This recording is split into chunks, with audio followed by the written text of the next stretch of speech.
All right, let's just jump right into it. In the world of options, there's this one idea that is just so powerful and honestly, so dangerous. It's the idea of getting a credit. I mean, the appeal is obvious, right? It feels like you're literally getting paid to put on a trade. But here's the thing, that free money mindset, it's probably one of the biggest traps out there for retail traders.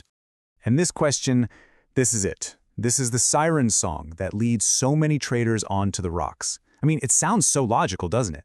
But what you have to understand is that it's rooted in a complete misunderstanding of what is actually happening under the hood. So today, we're going to take that idea and we are going to dismantle it, piece by piece. So here's our game plan. First, we'll expose the free money fallacy itself. Then we're going to prove to you that your credit is actually a loan. After that, we'll dive into this problem called nickels before the bulldozer. Then we'll cover something really cool, the stealth leverage advantage. We'll walk through 2 big traps to avoid, and we'll wrap it all up with a totally new way to think, trading the information game. Okay, so here's the absolute #1 thing to get. Deciding to trade a spread just because it's a credit instead of a debit, that's not a strategy. It's just an accounting preference. It sets up this psychological bias, right? It makes you feel safer or smarter for collecting that premium, but it has absolutely zero to do with the trade's real risk or its real potential. What's so fascinating here is the mental shift that you have to make. See, professionals, they're not thinking about getting paid. They're thinking about how to position themselves in what they call strike space. Picking the right strikes to make money on a move. And they're managing their trades in information space, which is just reacting as new data comes in and changes the probabilities. It's a completely different ballgame. So, let's get into our first big truth here. That credit you're so excited to collect, it's not some kind of special bonus the market is giving you. It's a loan. And I'm not just saying that as an analogy. There is a fundamental mathematical law that actually proves it. And here it is. It's called put-call parity, and it is the absolute bedrock of how options are priced. Really, all it does is make sure there's no free lunch in the market. It's the mathematical proof that a bullish credit spread and a bullish debit spread, if they have the same strikes, are, for all intents and purposes, identical. You can rearrange the pieces however you want, but you can't just create money out of thin air. This slide just illustrates the whole point so well. The illusion is that you're getting a gift, but the reality is you're taking out a loan. Yeah, you get cash up front, but now you have a future obligation. And you know who understands this perfectly? Your broker. That's why they hold the full risk amount as collateral. They don't care what you call the trade. And this quote just nails it. When you limit yourself to only one side of the market just because you have this psychological thing about getting a credit, you are actively hurting yourself. It's like you're a carpenter who refuses to use a hammer. You're ignoring half the tools you have and for no good reason.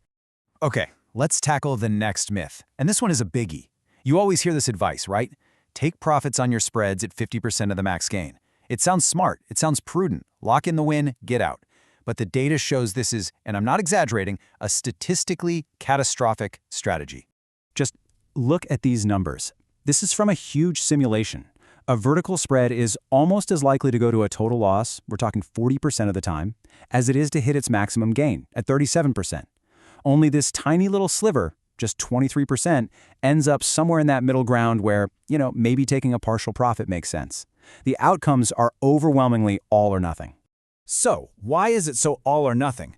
The culprit is a Greek called gamma. As you get closer and closer to expiration, your position's delta starts to accelerate like crazy, violently, toward either 0 or 100. The position doesn't want to live in the middle. The physics of the option chain literally shoves it to one of the 2 bookends, full win or full loss. So let's put it together. If you were constantly taking these small 50% wins, but you're also taking those 40% of the time full losses, the math is just brutal. You will lose money over time. You have to hold out for those maximum gains because you need them to pay for the full losses that are definitely going to happen. This isn't about being greedy, it's about statistical survival. Now it's not all bad news, I promise. Let's talk about a really powerful advantage of spreads that I think most people completely miss. We'll call it the stealth leverage advantage, and it's all about getting more bang for your buck. This advantage is it's huge, and it absolutely explodes when volatility is high. See, because a spread is cheaper than just buying an option outright, you can control more deltas for the same amount of capital.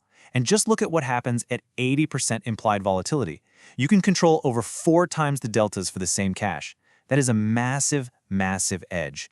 You always hear people complain that spreads have capped upside. And sure, they do. But here's what they don't bother to calculate. The underlying stock often has to make a gigantic move, sometimes more than 15%, before the uncapped profit from a simple long call even breaks even with what the spread would have made. All right, let's cover two really critical execution traps that traders just fall into all the time. The first is rolling for a credit, and the second is legging into a trade. And you know what drives both of them? Illusions. Illusions of control and illusions of easy profit. So to really get the rolling trap, I want you to imagine this. Your spread has hit its maximum possible gain. You are now standing on the grassy median in the middle of a highway. You are safe. The cars, that's the market risk, are flying by on either side of you, but they cannot touch you. But then you see a chance to collect another little credit by rolling your position out to the next expiration. It seems like such a smart move, a risk-free move. You're just picking up more of that free money, right? Wrong. What you've actually done is teleported yourself off that safe, grassy median and right back into the middle of speeding traffic. You gave up a guaranteed, locked-in profit, the intrinsic value, all for a tiny bit of premium, which is nothing but pure risk and uncertainty. And the second trap is legging in. That's when you try to execute your spread as two separate orders, hoping to squeeze out a better price.